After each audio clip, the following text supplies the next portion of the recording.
and she was sharing that she just heard a statistic that 17-ish% of new hires into companies are actually not people. Like Wait, they what?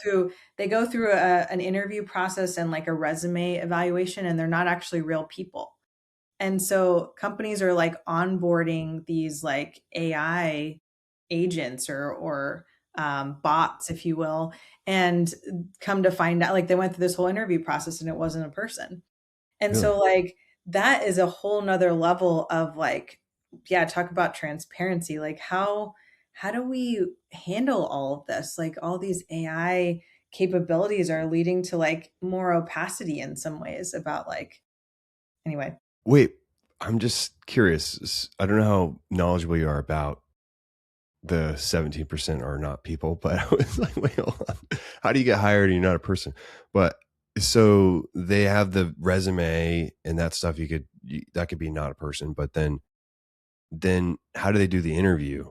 Like it was just like not a, a video interview, or they just did phone interview, I or think it's both. It's like I think you with AI is good enough now. You can create like a video of a person and have them like speaking and responding to interview questions. So yeah. I, it's a I wild do I world. do It's agree with that. Yeah. yeah. I know that I can clone with all this podcast stuff. I've cloned my voice a couple times, and it was, I did it a while back, like a year plus ago, maybe, and it was really good.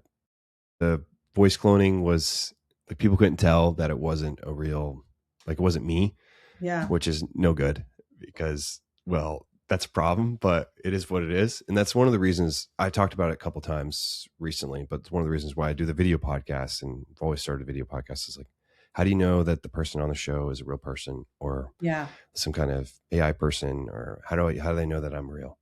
Yeah. It's just a weird world that we're going into about this transparency thing. But I guess we'll get back on topic about I know. the.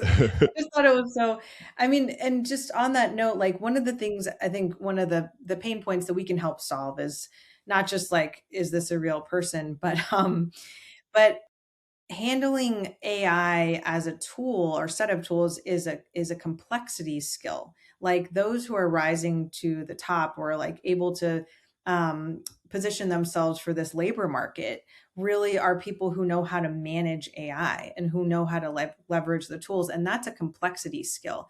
And so that's something we would measure. That would be like kind of later stages in the evolution of our tool, in the sense that what we could measure would be like complex, like ability to hold complexity. And that's a really useful thing for these environments where you're hiring less people maybe, but you need them to be more fluent with complexity.